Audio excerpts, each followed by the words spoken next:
यह हमारा आपका परम सौभाग्य है और धन्य हो प्रेमी जो इस नियोजन में सदैव लगे रहते हैं। धन्य है ऐसे प्रेमी, जसवंत भाई है, आपके हसमुख भाई है, यहाँ के संगत के कार्यकर्ता। ऐसे प्रेमियों की आवश्यकता हमें सभी को है। धन्य है ऐसे प्रेमी जिनकी वजह से, जिनको स्वामी जी महाराज माध्यम बनाते हैं और ऐसा एक मजमा लगता है और जिसमें हम आपको संतों महापुरुषों के वचन और धर्मशास्त्रों का ज्ञान और आत्मा परमात्मा का बोध, यानी हमारी असली कहानी का जहाँ पर हमको आपको बोध कराया जाता है। तो धर्म प्रेमियों, बड़े गौर से आप सुनिए। परम पूज्य स्वामी जी महाराज, इनका संदेश जन कल्याण आत्म उत्थान के लिए हम आप सभी के लिए रहा।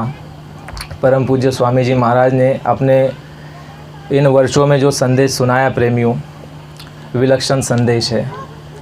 इसलिए आप सभी जो है परम सौभाग्यशाली है। आप सभी लोगों से आग्रह और प्रार्थना रहेगी कि जो भी समय मिलेगा, 1.5 घंटा बताया है जसवंत भाई ने, उसी 1.5 घंटे को आप लोग जो है अपने मन, बुद्धि और चित्त को बिल्कुल एकाग्र कर लीजिए। यानी कि आप भूल जाइए कि आपके घर में कोई काम पड़ा है, कोई मेहमान आने वाला है या कोई काम रुका हुआ है। उन सारी बातों को आप भूल जाइए। केवल आपका जो है 1.5 घंटा स्वामी जी महाराज को दे दीजिए। तो स्वामी जी महाराज से ऐसी प्रार्थना करेंगे कि उनकी दया कृपा के द्वारा हम आपको जो है ऊंचे से ऊंचा संदेश और सत्संग सुनने को मिलेगा। स्वामी जी महाराज ने सत्संग में बताया कि कलयुग सम कोई जुग आन नहीं, जो नर करे विश्वासा। हमारा आपका पहले जितने भी भ्रम हैं, वह सारे के सारे भ्रम महात्माओं ने आकर के उन भ्रमों को तोड़ा। इन्हीं 700 वर्षों से जो संतों का आना हुआ, इस दौरान जो है संतों महात्माओं ने हमारे सारे भ्रमों को तोड़ दिया प्रेमियों। जैसे हम आप लोग पहले के समय में मानते थे कि कलयुग बहुत ख़राब और गंदा समय होता है, कलयुग का जो युग है ये सबसे ख़राब और गंदा है। लेकिन परम पूज्य स्वामी जी महाराज ने अपने संदेश में बताया कि बच्चा तुम परम सौभाग्यशाली हो। बताया क्यों? कि पहले परम सौभाग्यशाली तुम इसलिए हो क्योंकि तुमको कलिकाल में जन्म मिला, कलयुग में तुम्हारा जन्म हुआ है। सबसे पहला सौभाग्य जो तुम्हारा हमारा है वह है कि तुमको हमको कलयुग में जन्म मिल गया, जिसके लिए गोस्वामी जी महाराज का स्वामी जी महाराज जो है उदाहरण देते रहे कि बच्चा, गोस्वामी जी महाराज कहते हैं कि कलयुग सम कोई युग आन नहीं, जो नर करे है विश्वासा। यानी जिस नर के भीतर में विश्वास नाम की एक चेतना जाग गई है, उसके लिए कलयुग जैसा आत्म कल्याण और परमात्मा प्राप्ति के लिए, अपने उत्थान के लिए कलयुग जैसा सुगम सुंदर वक्त जो है इन तीनों युगों में कभी भी नहीं आया। स्वामी जी महाराज ने कहा कलयुग सम कोई युग आन नहीं, जो नर करे विश्वासा। तो आपका और हमारा परम सौभाग्य कि हमको आपको कलिकाल में कलयुग में जन्म मिला। दूसरा सौभाग्य स्वामी जी महाराज ने बताया कि बच्चा, अगर तुम्हें कहीं America, England, Britain, Japan, Germany यहाँ पर अगर जन्म मिल जाता तो तुम्हारे आत्म कल्याण का जो है मार्ग नहीं खुल पाता। स्वामी जी महाराज ने कहा कि भारत भूमि को छोड़ करके विश्व के भीतर में जितने भी अन्य देशों हैं वह सभी जो है भोग भूमि है। स्वामी जी महाराज ने कहा कि इस धरातल पर, इस पृथ्वी पर अगर कोई धर्म भूमि है, कर्म भूमि है, ईश्वरीय सत्ता का केंद्र है, तो स्वामी जी महाराज ने कहा कि वह है आपका ये भारत भूमि, भारत देश है आपका। जिसके लिए महात्माओं ने कहा है, जो स्वामी जी महाराज ने उदाहरण दिया गीता का, जो कृष्ण भगवान अर्जुन को कह रहे हैं कि है अर्जुन, यदा यदा ही धर्मस्य ग्लानिर्भवति भारत अकृत्थान अधर्मस्य तदात्मानं सुजान्यमः परित्राणाय साधूनाम विनाशाय च दुष्कृताम धर्म संस्थापनार्थाय संभवामि युगे युगे। उसमें स्वामी जी महाराज ने दृष्टांत दिया है गीता का श्लोक का। स्वामी जी महाराज ये कह रहे हैं कि बच्चा, देश और दुनिया वाले ये चाहते हैं कि विदेशी खान पान, विदेशी संस्कृति और सभ्यता भारत पर थोप दी जाए, लेकिन बच्चा ये हो नहीं सकता। स्वामी जी महाराज ने कहा कि विश्व को जो प्रकाश धर्म का, न्याय का, सदाचार का, प्रेम का, ईश्वर का, संदेश का, आत्म कल्याण का जो कभी मिला है और मिलेगा वो भारत से ही मिलेगा। क्योंकि स्वामी जी महाराज ने कहा भारत भूमि जो है कर्म प्रधान विश्व रचि राखा, जो जस करहि तो तस फल चाखा, यानी कर्म क्षेत्र है। जिसके लिए महाभारत में देखो, महाभारत में एक श्लोक आता है, धृतराष्ट्र संजय को कहते हैं कि है संजय, कर्म क्षेत्र माम का चैव पांडव क्यों अकुरुत संजय। कर्म क्षेत्र धर्म क्षेत्र, यानी कुरुक्षेत्र में क्या घटनाएं हो रही है, ऐ संजय तुम मुझको बताओ।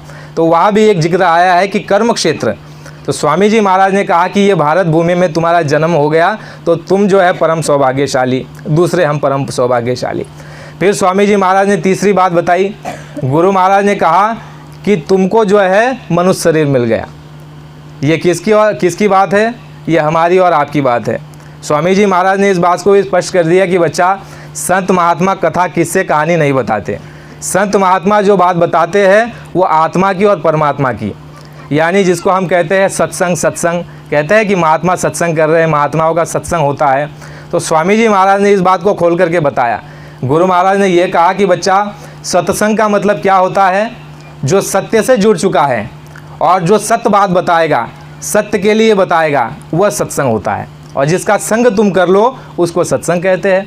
तो स्वामी जी महाराज ने कहा कि सत्य से कौन जुड़े हुए हैं? वह संत जुड़े हुए हैं। गुरु महाराज ने सत्संग के दौरान बताया, और जो सत्य से जुड़े हुए हैं वही सत्य बात आपको बता सकते हैं। और सत्य क्या है? स्वामी जी महाराज ने कहा, पहले हम इसको समझ ले कि गुरु महाराज ने कहा कि सत्य से जुड़े संत महात्मा होते हैं। कैसे? स्वामी जी महाराज ने कहा कि जैसे टेलीफोन होता था पुराने समय में, सन 2000, 2005, 10 तक टेलीफोन चला, तो उस समय पर क्या होता था? मकान में आपके 10 टेलीफोन पड़े हुए हैं, लेकिन 9 टेलीफोनों में वायर नहीं लगी हुई है। एक टेलीफोन ऐसा है जिसमें वायर लगी हुई है।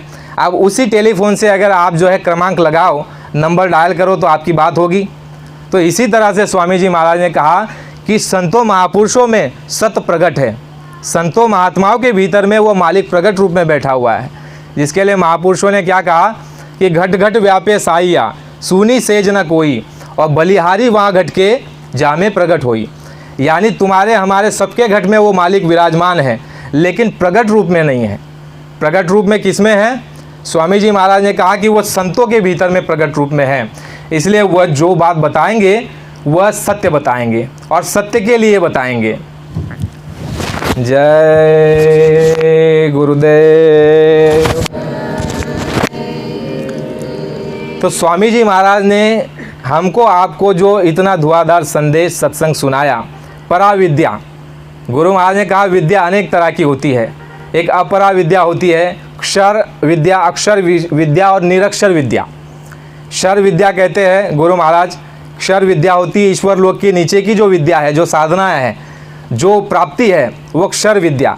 उसके ऊपर गुरु महाराज ने कहा कि अक्षर विद्या कहते हैं, जैसे आपने अन्य मतों का नाम सुना होगा, अक्षर नाम आता है, अक्षरधाम वगैरह इस तरह से। तो स्वामी जी महाराज ने कहा कि ब्रह्मलोक तक जिनकी पहुँच है, जिनका ज्ञान है, उसको कहते हैं अक्षर विद्या। और स्वामी जी महाराज ने कहा सतलोक की जो विद्या है वह है निरक्षर विद्या। तो स्वामी जी महाराज ने हम आपको बताया कि सत्य बात महात्मा बताते हैं। और सत्य क्या है? गुरु महाराज ने कहा इस मृत्युलोक में तुम इस जड़ आँखों से जो कुछ भी देख रहे हो, गुरु महाराज ने कहा ये सब नाशवान है, नश्वर है, ये परिवर्तनशील है। इसमें से बच्चा, गुरु महाराज ने कहा कि इसमें से बच्चा कोई भी सत्य नहीं है। ये जो तुम आँखों से देख रहे हो, जड़ आँखों से, ये आपकी चमड़े की आँखों से, गुरु महाराज ने कहा कि ये नश्वर है और ये परिवर्तनशील है। तो इसमें स्वामी जी महाराज ने कहा सत्य क्या है? गुरु महाराज ने कहा सत्य तुम्हारी जीवात्मा है और वो परमपिता परमात्मा है। केवल 2 ही वस्तु सत्य है, और महात्मा सत्य के लिए धरती पर आते हैं और सत्य बात बताते हैं और सत्य के लिए काम करते हैं, जीवात्मा के लिए और परमात्मा के मिलाप के लिए। स्वामी जी महाराज ने कहा कि संतों का जो काम होता है, कहते हैं स्वामी जी महाराज, सुई सुहागा संत जन बिछड़े देत मिलाए। यानी जैसे देखो सुई का काम क्या होता है? काटने का काम कैंची का होता है। महात्माओं ने कहा काटने का काम काल का है, वो काटता है, वो रोकता है मालिक के द्वार जाने के लिए, लेकिन जोड़ने का काम किसका होता है? गुरु महाराज ने कहा सुई का काम होता है। सुई सुहागा संत जन बिछड़े देत मिलाए, यानी ये काम महात्माओं का होता है। एक तरफ स्वामी जी महाराज ये कह रहे हैं कि मेरा दूसरा कोई काम है नहीं बच्चा, हम आए उस देश से जहाँ तुम्हारो धाम, तुम सबको घर पहुँचाना एक मेरो काम। तो ये बात सारी स्पष्ट है कि गुरु महाराज किस काम के लिए आए, महात्माओं का क्या काम होता है। तो स्वामी जी महाराज का जो संदेश रहा प्रेमियों, तुम्हारे हमारे लिए रहा। तीसरी बात रही, गुरु महाराज ने कहा कि तुमको मनुष्य शरीर मिल गया। पहली बात क्या रही? गुरु महाराज ने कहा पहली बात तुमको कलयुग में जन्म मिल गया। दूसरी बात क्या है कि तुमको भारत भूमि में जन्म मिल गया। तीसरी बात ये है कि तुमको मनुष्य शरीर मिल गया। अब मनुष्य शरीर जो मिला है, स्वामी जी महाराज ने उस पर बड़ा सत्संग दिया। गुरु महाराज ने इन 60 वर्षों में जो सत्संग सुनाया प्रेमियों, सत्संग की जो शुरुआती दौर होता था उसमें मनुष्य शरीर पर गुरु महाराज ने बहुत सारा बोला। स्वामी जी महाराज ने कहा कि बड़े भाग से मानुष तन पावा, सूर नर सब ग्रंथन गुण गावा। बड़े भाग्य से ये तुमको मानव शरीर मिला है। स्वामी जी महाराज ने इस बात को कहा, ऐसे ही नहीं मिला है। बड़े भाग्य से कैसे? गुरु महाराज ने कहा कि 2-3 तरह से मनुष्य शरीर मिलता है, उसको हम ज़रा बारीकी से पहले समझ लें। स्वामी जी महाराज ने कहा कि जब तुम्हारे कई पुण्यों का जब उदय होता है उस समय पर ये मनुष्य शरीर का योग आता है और उस समय पर वह मालिक त्रिलोकीनाथ तुमको ये मनुष्य शरीर बख्शता है। स्वामी जी महाराज ने कहा कि ये तरीका कि तुम्हारे अनंत जन्मों के कर्मों का उदय हुआ और उस उदय होने के बाद तुमको मनुष्य शरीर मिलने का एक योग बन गया। दूसरा स्वामी जी महाराज ने बताया कि दूसरा कारण ये है मनुष्य शरीर मिलने का। गुरु महाराज ने कहा कि इन 700 वर्षों में जितने भी संत महात्मा इस धरती पर आए और उन संतों महात्माओं ने क्या काम किया। जैसे गुरु महाराज ने कहा कि बच्चा कबीरदास जी जो आए वह केवल 10 या 12 जीवों को ही उन्होंने पार किया। तो स्वामी जी महाराज ने कहा वो जो आगे समय में महात्मा आए हुए थे संत सदगुरु, उन्होंने जो है कुछ जीवों को पार किया और कुछ जीवों को नामदान दे दिया और कुछ जीवों के ऊपर संस्कार डाल दिए। स्वामी जी महाराज ने कहा पूरे पहुँचे हुए संत शब्द भेदी जो महात्मा इस धरती पर आए 700 वर्षों से, कबीर साहब से लेकर के बाबा जी तक, गुरु महाराज ने कहा इन वर्षों में अनेक संत इस धरती पर आ गए और उन्होंने क्या काम किया, कुछ जीवों को पार कर दिया, कुछ को नामदान दे दिया और जो नामदान नहीं ले पाए उनके ऊपर संस्कार डाल दिए। स्वामी जी महाराज ने कहा कि संस्कार कैसे? गुरु महाराज ने कहा एक समय पे बच्चा ये जो महात्मा जो पेड़ देख रहे हो, इस पेड़ का अगर फल महात्मा खा ले तो इस पेड़ को अगला जन्म जो है मनुष्य शरीर का मिलेगा। स्वामी जी महाराज ने कहा पेड़ की छाँव में अगर संत महात्मा बैठ जाए, कुछ देर के लिए विश्राम कर ले तो उस पेड़ को अगला जन्म मनुष्य शरीर का। स्वामी जी महाराज ने कहा कि बच्चा ये जो है संतों के देह का प्रताप है, ये दया नहीं है, इसको दया मत समझना, ये देह का प्रताप है। महात्मा अगर किसी घोड़े की सवारी कर ले तो उस घोड़े को अगला जन्म जो है वो मनुष्य शरीर का। स्वामी जी महाराज ने कहा कि कोई अगर कीड़ा पतंग अगर उनके शरीर से स्पर्श कर जाए तो उसको वो 84 कटने के बाद यानी वो योनि कटने के बाद उसको अगला जन्म जो मिलेगा वो सीधा कहाँ मिलेगा? मनुष्य शरीर में।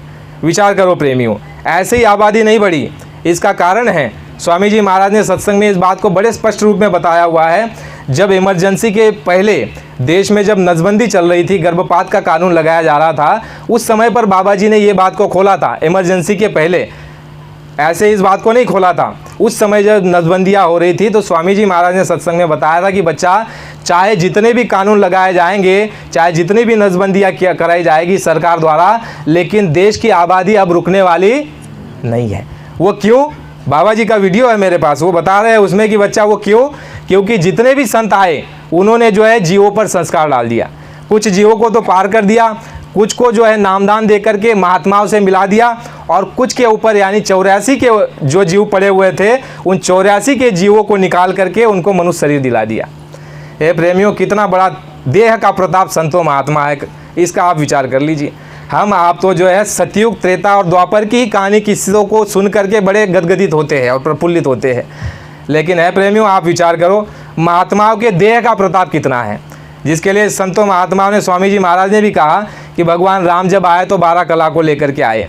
उनका जो दर्शन करता था उनको 12 तीर्थों का फल मिलता था। जीवित रूप में जिन्होंने दर्शन किया उनको 12 तीर्थों का फल मिला। स्वामी जी महाराज ने कहा कृष्ण भगवान जब धरातल पर आए उनका दर्शन जिन जिन ने किया उनको जो है 16 तीर्थों का फल मिला। और संतों का दर्शन अगर तुम कर लो तो कहते हैं गुरु महाराज कि उन 64 कला लेकर के आते हैं और 64 तीर्थ का तुमको फल मिलता है। और एक तरफ कहा गया है कि कोटि यज्ञों का फल भी तुमको मिलता है अगर भावपूर्ण जो है पैदल यानी बिना नंगे पैर अगर चल करके जाओ। इसके लिए कहा भी गया है संत दरस को जाइए तज माया ममता अभिमान और जो जो पग आगे धरे कोटि यज्ञ समान। यानी इतना प्रताप संतों महात्माओं का। गुरु महाराज ने कहा चौथा जो कारण है देश की आबादी बढ़ने का वह क्या है? महात्माओं का लक्ष्य 84 के जीवों पर संस्कार डालना। अब विचार करो प्रेमी, आप कहते हो कि देश के अंदर में 45 करोड़ बाबा जय गुरुदेव जी महाराज के अनुयायी, तो ऐसे ही नहीं है। स्वामी जी महाराज ने कहा सभी महात्माओं ने जीवों के ऊपर संस्कार डाले। अब आप विचार करो कि लक्ष्य 84 से उठा करके जो मानव शरीर दे सकता है वो क्या नहीं कर सकता। तो इसलिए संत महात्माओं को समृद्ध पुरुष कहा गया है। उनके हाथ में सब कुछ है और वह जो है तुम्हारे हमारे हित और कल्याण के लिए आते हैं। स्वामी जी महाराज ने कहा कि यह मनुष्य शरीर तुमको जो है इस तरह से मिला है। तो बाबा जय गुरुदेव जी महाराज ने कहा सत्संग में कि बच्चा अब की बार ये जो मनुष्य शरीर तुमको मिला हुआ है वो ऐसे ही नहीं मिला हुआ है। तुम्हारी हमारी कहानी खोल करके गुरु महाराज ने बता दी। गुरु अर्जुन देव जी महाराज का उदाहरण आता है, जो सिख साहिबान में 10 गुरु हुए, उनमें से गुरु अर्जुन देव जी साहब अपनी किताब में लिखते हैं, वाणी है उनकी, वह कहते हैं कि कई जन्म है कीट पतंगा। देखो जैसे कुएं में जो पानी डाला दादा गुरु ने, तो उसमें देखो कीड़े भी होंगे, पतंगे भी होंगे, बिच्छू भी होगा, सांप भी होगा, गोचर भी होगा, मछली भी होगी, सब तरह के उसमें प्राणी होंगे। तो देखो अर्जुन देव जी साहब की बात यहाँ मेल खा रही है। अर्जुन देव जी महाराज कहते हैं कि कई जन्म है कीट पतंगा, कई जन्म गजमीन कुरंगा, कई जन्म खेबर में, खेबर कहते हैं गर्भ को, कई जन्म खेबर में खोइया, किरण काल देश अजरिया, और अब की बार यानी गुरु महाराज ने कहा ये मनुष्य शरीर जो तुमको अब की बार मिला हुआ है, ये श्वासों की पूंजी के भीतर, इसको अब की बार कहा, अब की बार जगदीश मिलन खेवरिया। गुरु महाराज ने कहा कि ये जो तुमको मनुष्य शरीर मिला है बच्चा, ये दोबारा मिलने वाला, स्पष्ट गुरु महाराज ने कहा। 2-3 बातें इसमें जोड़ करके गई। एक जगह ये कह रहे कि बच्चा ये मनुष्य शरीर अब की बार बड़े दया कृपा और उस मालिक की मेहर से, संतों की दया से तुमको मिल गया है, और अब की बार अगर तुमने भजन नहीं किया तो ये बचने वाला, ये जाने वाला है और ये दोबारा मिलने वाला नहीं है। गुरु महाराज ने स्पष्ट बात कही। और अन्य जगह ये भी कहा कि जिनको नामदान मिल जाता है उनको महात्मा नरक और 84 में नहीं जाने देते, उनको जो है मनुष्य शरीर दिलाते रहते हैं तब तक जब तक उसकी सदगति नहीं हो जाती। स्वामी जी महाराज ने ये भी बात कही। और इधर कहा कि बच्चा आपकी बार अगर भजन नहीं करोगे तो दोबारा ये मनुष्य शरीर तुमको मिलने वाला नहीं है। यानी ये जो मनुष्य शरीर हमको आपको मिला हुआ है, इसकी स्पष्टता गुरु महाराज ने, इसका जो लक्ष्य है, इसका जो उद्देश्य है, इसका जो औचित्य है इस मृत्युलोक में आने का, स्वामी जी महाराज ने कहा कि वो तुम्हारा घर बसाने का नहीं, खेती दुकान दफ्तर करने का नहीं, ये तो केवल एक जो है तुमको साधन दिया गया है। जैसे महात्माओं ने कहा कि ये जो है आपका ये जो शरीर है, ये रथ है, ये रथ है और इसके ऊपर जीवात्मा बैठी हुई है, और ये जो शरीर है आपका उस परलोक को सुधारने का एक साधन है। तो प्रेमियों, बाबा जी ने जो अपना सत्संग शुरू किया 10 जुलाई सन 1952 से, तो उसमें सारी की सारी बातें धीरे धीरे स्वामी जी महाराज ने हमको आपको बताई, और हमको आपको ये चेतावनी दी कि आगे समय बड़ा ख़राब आ रहा है। यह मनुष्य शरीर तुमको अब की बार बड़ी दया से, भाग्य से मिल गया है, और इसमें तुम अपना काम कर लो। तो स्वामी जी महाराज ने कहा कि इसमें तुमको क्या काम करना है। गुरु महाराज ने कहा कि तुम जीते जो साक्षात मौजूद है वर्तमान समय में जो महात्मा है उनकी खोज करो। पहले तो गुरु महाराज ने कहा जो सत्संग करते थे उसमें ये कहते थे कि बच्चा तुम महात्मा की खोज करो। महात्मा की खोज कैसे करोगे? गुरु महाराज ने कहा कि तुम्हारे पास वो आँख नहीं है जिससे कि तुम महात्माओं को जान सको, समझ सको। इसलिए गुरु महाराज ने सत्संग में कहा कि बच्चा तुम एक काम करना, कोई भूखा तुम्हारे दरवाजे पर आ जाए तो उसको रोटी खिला देना, कोई प्यासा अगर तुम्हारे दरवाजे पर आ जाए तो उसको तुम पानी पिला देना। इसी पुण्य प्रताप से तुमको महात्मा मिल जाएंगे। ये बात स्वामी जी महाराज ने कही कि भूखे को रोटी और प्यासे को पानी पिला देना, और महात्मा जहाँ कहीं बैठे होंगे वह तुमको बुला लेंगे और वो देखते रहते हैं। फिर स्वामी जी महाराज ने कहा कि जब तुमको महात्मा मिल जाएंगे तो उस समय पर जो है स्वामी जी महाराज ने कहा कि वो अनमोल खजाना, जिसके लिए गुरु महाराज ने कहा कि ये मनुष्य शरीर अनमोल है। सत्संग में गुरु महाराज ने कई दफ़ा कहा कि बच्चा ये अनमोल मनुष्य शरीर। फिर दूसरी बात सत्संग में गुरु महाराज कहते हैं कि बच्चा ये अमोलक दौलत, ये अमोलक दौलत, ऐसे दो ही वस्तुओं को अमोलक स्वामी जी महाराज ने कहा है कि एक तो ये मनुष्य शरीर अमोलक है। संसार की सारी दौलत को एक तराजू के पलड़े पर रख दो और उससे कहो कि हमको ये शरीर जो है ज़िंदा कर दो, तो वो मिलने वाला नहीं है, ज़िंदा होने वाला नहीं है। स्वामी जी महाराज ने कहा कि ऐसी दौलत, गुरु महाराज ने कहा कि ये नाम खजाना ये महात्मा से तुम प्राप्त कर लो। और गुरु महाराज ने जो है सन आपके 52 से जो है देश दुनिया के अंदर में जा करके स्वामी जी महाराज ने नामदान दिया, और हमको आपको ये बताया कि बच्चा तुम्हारे शरीर के अंदर में एक जीवात्मा नाम की एक सीता बैठी हुई है, और वह जो है अशोक वाटिका में कैद है, और उसके चारों ओर जो है राक्षस और डाकिन साकिनें लगी हुई है। अब उसको तुम छुड़ा लो, इस लक्ष्य 84 के बंधन को तुम काट लो, उससे तुम जो है महात्माओं के पास जा कर के उनकी खोज करो, और महात्मा जो तुमको बताए, जो रास्ता दे, उस रास्ते को अपना करके उस पर तुम चलो। तो स्वामी जी महाराज ने प्रेमियों इस बात की महिमा बताई कि मनुष्य शरीर नामदान, संत महात्मा और ये कलयुग। तो स्वामी जी महाराज नामदान पर जब आए तो नामदान की बात जो कही जाती है महापुरुषों ने, जो धर्मशास्त्रों में सभी जगह लिखी गई है, उसको हम जो है कई बार जो है ऐसा होता है कि उसको हम समझ नहीं पाते, चूक जाते हैं उसको समझने में। तो स्वामी जी महाराज ने नामदान के बारे में बताया कि बच्चा ये अमोलक दौलत है और ये रुपया पैसा धन दौलत दे करके, राजपाट दे करके ये दौलत मिलती नहीं है। और ये कब मिलती है? जब सत्पुरुष की दया संतों पर होती है और संतों की दया जब जीवों पर होती है, उस समय पर ये नाम खजाना ये लुटाया जाता है। तो स्वामी जी महाराज ने हमको आपको नामदान दिया और ये कहा कि तुम इस नामदान को, इस जड़ी को ले जाओ और इस जड़ी को ले जाओ जो तुमको जो भव व्याधि, भव रोग और जो तुम्हारी आँखों में मोतियाबिंद लगा है, इस मोतियाबिंद को तुम हटा लो। तो स्वामी जी महाराज ने प्रेमियों हमको आपको नामदान दिया और उस नामदान की महिमा पहले बताई, बाद में नामदान दिया। जो सत्संग होता था स्वामी जी महाराज का, उसमें महिमा पहले बताई, उसके बाद हमने आपने नामदान लिया। गुरु महाराज ने नामदान की महिमा ऐसी बताई। गुरु महाराज ने कहा कि देखो, जिन धर्मशास्त्रों में लिखा गया है, जिसको आपने पहले सुना होगा कि वेदवाणी कहा गया है, एक देववाणी कहा गया है, स्पिरिचुअल साउंड कहा गया है, ब्रह्मवाणी कहा गया है, गुरुवाणी कही गई है, जिसको कलमा कहा गया है, जिसको आयते कहा गया, जिसको बांगे इलाही कहा गया और जिसको गुरु महाराज ने नाम कहा। गुरु महाराज ने कहा कि जो धुरणात्मक नाम है उसकी महिमा सभी धर्मशास्त्र पुस्तकों में लिखा गया है। जैसे हमारे जो सिख धर्म है उसमें लिखा गया है, शब्द गुरु न होवे सो गुरु झूठी गुरुवाई लेवे। जिसके लिए अन्य शास्त्रों में लिखा गया है कि गुरु गुरु में भेद है, गुरु गुरु में भाव, और उस गुरु नीति बंदिए जो शब्द बतावे डार। यानी देखो क्या बता रहे हैं कि गुरु गुरु में भेद है, गुरु गुरु में भाव, उस गुरु नित्य बंदिए, यानी ऐसे गुरु के पास जाकर के उनके चरणों में साष्टांग दंडवत करो और उनसे बंध जाओ, उनसे जुड़ जाओ, जो शब्द वेदी गुरु है। जिसके लिए रामायण में भी लिखा गया है कि का कहू लघु नाम बड़ाई, राम न सखई नाम गुन गाई। प्रेमियों, स्वामी जी महाराज ने कहा जितनी भी महिमा गाई गुरु महाराज ने सत्संग के भीतर में, नाम की बड़ी महिमा गाई। गुरु महाराज ने कहा रामायण में उसका जिक्र है कि का कहू लगी नाम बड़ाई, राम न सखई नाम गुन गाई। इसका स्पष्टीकरण स्वामी जी महाराज ने बताया कि बच्चों, भगवान राम ये कह रहे हैं कि मैं उस नाम की क्या बड़ाई करूं। कौन कह रहे हैं? भगवान राम, जो 3 लोक 14 भुवन के मालिक है, वहाँ से जो शक्ति इस धरातल पर आई और जिनका आज जो है रामनवमी आप और हम मना रहे हैं। ऐसे भगवान राम जब धरातल पर आए तो वो स्वयं कह रहे हैं कि मैं उस नाम का वखान नहीं कर सकता, उसका गुणगान, उसकी महिमा मैं नहीं कर सकता। स्वामी जी महाराज कह रहे हैं कि वो नाम, उस नाम की बाबा जी बात कर रहे हैं। और एक जगह देखो दृष्टांत आता है और वाक्य लिखा गया है, उसमें क्या लिखा गया है? कोटि नाम जगत में तासे मुक्ति ना होए, और आदि नाम गुप्त है बिरला बूझे कोई। प्रेमियों, कितनी बड़ी बात है।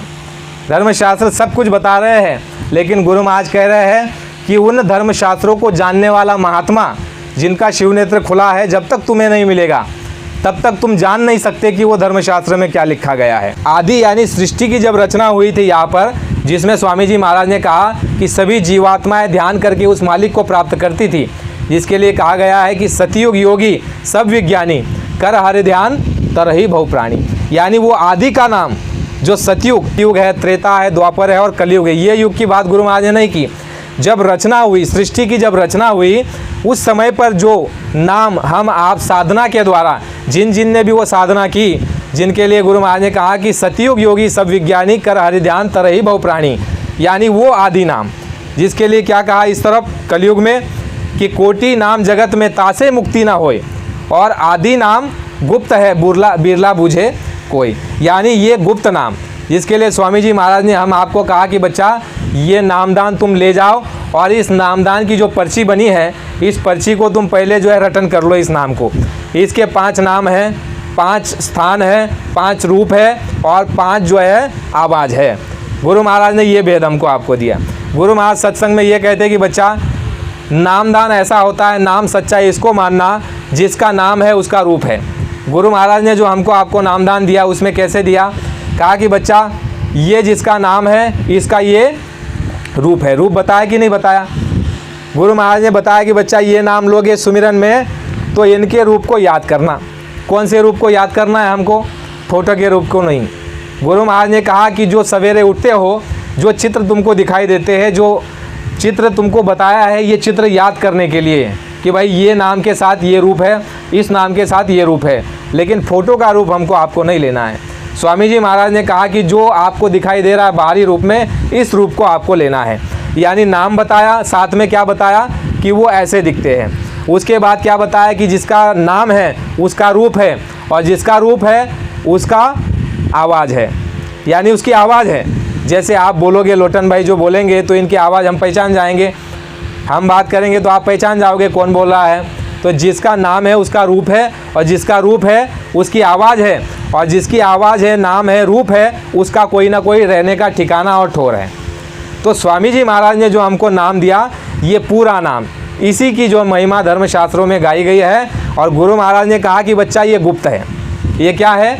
ये गुप्त है। गुरु महाराज ने कहा इस नामदान को तुम ले जाओ, पर्ची पे जो लिखा मिले यहाँ पर ले लो, और उसकी रटन करके उसको याद कर लो, और ये नामदान किसी को बताना नहीं। तो गुप्त हुआ कि नहीं हुआ? तो महात्मा इस तरफ कह रहे हैं कि आदि नाम गुप्त है, बिरला बूझे कोई। यानी ये नाम गुप्त है, ये कोई नहीं जानता। ये जितने भी आप और हम सुनते आए हैं पहले से, वो कहते हैं कि उल्टा नाम जपत जग जाना, वाल्मीकि भये ब्रह्म समाना। तो देखो ज्ञानी लोगों ने इसको क्या किया, उन्होंने ये आकलन लगा लिया, ये बुद्धि की पहलवानी कर ली कि उल्टा नाम जपत जग जाना, वाल्मीकि भये ब्रह्म समाना। तो इसका मतलब क्या लगा लिया कि उसने, वाल्मीकि ऋषि महात्मा ने जो है राम को मरा मरा कह करके पुकारा। यही हम आप लोगों ने पहले सुना है कि राम को मरा मरा कह करके उन्होंने जब जपा, तब उनको ब्रह्म पद प्राप्त हुआ। लेकिन जब हमको आपको स्वामी जी महाराज मिले, तो स्वामी जी महाराज ने यह कहा कि बच्चा, जो नाम ऊपर से आ रहा है नीचे, और इस नाम को जो है सूरत जो है सुन रही है, यानी ये जो कर्मों का बादल, जो बोझा तुम्हारे जो जीवात्मा के ऊपर पड़ा हुआ है, लदा हुआ है, इसको जब तुम साफ कर लोगे तो जीवात्मा उस वेदवाणी को, उस नाम को सुनती है। और जो नाम ऊपर से नीचे आ रहा है, इस नाम को जीवात्मा ऐसे उलट करके इसके साथ हो लेती है, इसके साथ हो लेती है, और इसके साथ ऊपर अंड खंड और ब्रह्मांड की सैर करती है। तो है प्रेमियों, हमारा आपका कितना परम सौभाग्य है, हमको आपको क्या मिल गया? नामदान मिल गया, जिसके लिए मीरा जी क्या कहती है कि पायो जी मैंने नाम रतन धन पायो, वस्तु अमूलक, अमूलक वस्तु का। अब देखो, तुम हम अगर किसी वस्तु का अमूलक कहेंगे तो हमारी बात पर जो है कोई ज़्यादा गौर नहीं किया जाएगा, क्योंकि हम सामान्य व्यक्ति हैं। लेकिन कोई राजा महाराजा, कोई रानी, कोई महारानी अगर ऐसी बात कहे तो उसकी बात पर ज़रूर विचार किया जा सकता है कि भाई रानी जो मीरा थी महलों की, उसके महल में ऐसा कौन सा खजाना, धन द्रव्य नहीं था जिसको उसने अनमोल नहीं कहा, और सदगुरु के पास जो नाम की जड़ी दौलत मिली उसको अनमोल कहा। तो इसीलिए स्वामी जी महाराज ने कहा कि ये नामदान ये कहीं मिलेगा नहीं, ना ही कोई इसको जानता है। जो जानता है उसके पास तुम पहुंच नहीं सकते। स्वामी जी महाराज ने इन शब्दों को बड़े गहराइयों के साथ हमको आपको बता करके छोड़ दिया है। अभी इसका चिंतन मनन आपको हमको करते रहना चाहिए। नामदान नहीं भी लेना चाहो तो भी इस नामदान को ले लो।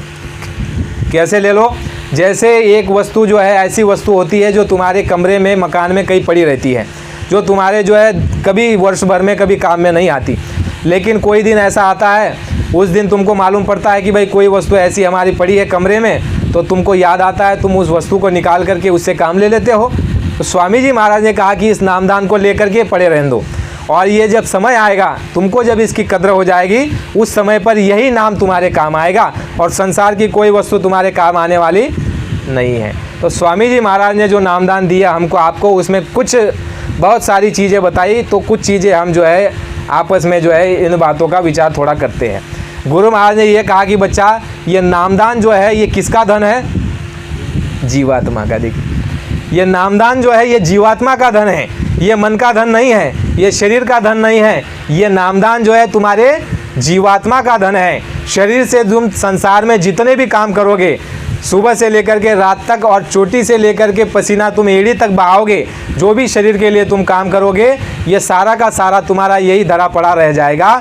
इसमें से सुई जितनी वस्तु भी तुम्हारे साथ आने वाली नहीं है। बाबा जी ने कहा कि तुम्हारे इस शरीर को जब बनाया गया, जब माँ के गर्भ में 5 महीना 5 दिन हुआ, इस पेट को के अंदर में, भट्टी के भीतर में जब शरीर हमारा आपका बना, तो बाबा जी ने कहा कि 5 महीने 5 दिन में जब जीवात्मा को नाम की डोरी से उतारा गया, गुरु महाराज ने कहा उसी समय पर तुम्हारा प्रारब्ध जो है पेट के भीतर में बन गया। तुम्हारा हमारा उस समय प्रारब्ध पेट के भीतर बन गया। प्रारब्ध कहते हैं किस्मत को, नसीब को। बाबा जी क्या कह रहे हैं कि पेट के अंदर तुम्हारा प्रारब्ध बन गया और पेट के अंदर से ही तुम्हारे श्वासें शुरू हो गई। पेट के अंदर से बाहर निकलने से नहीं, पेट के अंदर से ही तुम्हारी श्वासें शुरू हो गई। गुरु महाराज ने कहा तुम्हें दिन नहीं दिए गए हैं, श्वासों की पूंजी दी गई है। श्वासों की पूंजी, बाबा जी ने कहा कि तुमको वो श्वासों की पूंजी जो मिली वो पेट से ही तुम्हारी श्वासें शुरू हो गई। गुरु महाराज ने कहा कि पेट के अंदर में जब तुम मौजूद थे, गुरु महाराज ने कहा 5 महीने 10 दिन जब गर्भ का हुआ, उस आपके इस शरीर का लोथड़े का इसमें जीवात्मा उतारी गई और 5 महीने 10वें दिन के बाद गुरु महाराज ने कहा कि तुमको जो है पिछला सारा बोध करा दिया गया। पिछला यानी तुम कहाँ कहाँ जा कर के आए। गुरु महाराज ने कहा नरकों की यातना तुमने कैसी कैसी झेली, 84 में जाकर के क्या क्या मार तुमने झेली, कैसी पीड़ा उठाई और कैसे नाना प्रकार के कष्ट और क्लेश तुमने लक्ष्य और 84 में झेले और भोगे, वो सारे के सारे वह जो है तुमको वहाँ पर दिखा देता है, बोध करा देता है।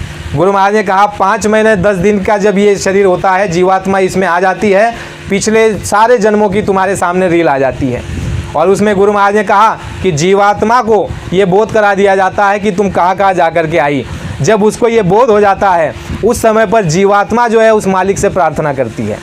गुरु महाराज ने ये कहा कि जीवात्मा उस मालिक से प्रार्थना करती है कि मैं जब बाहर आओगी, जैसे हम आप गाते हैं प्रार्थना कि गर्भवास में कॉल किया था, नाम जपूंगा मैं तेरा और इस झूठी दुनिया में आकर के नाम भूल गया मैं तेरा।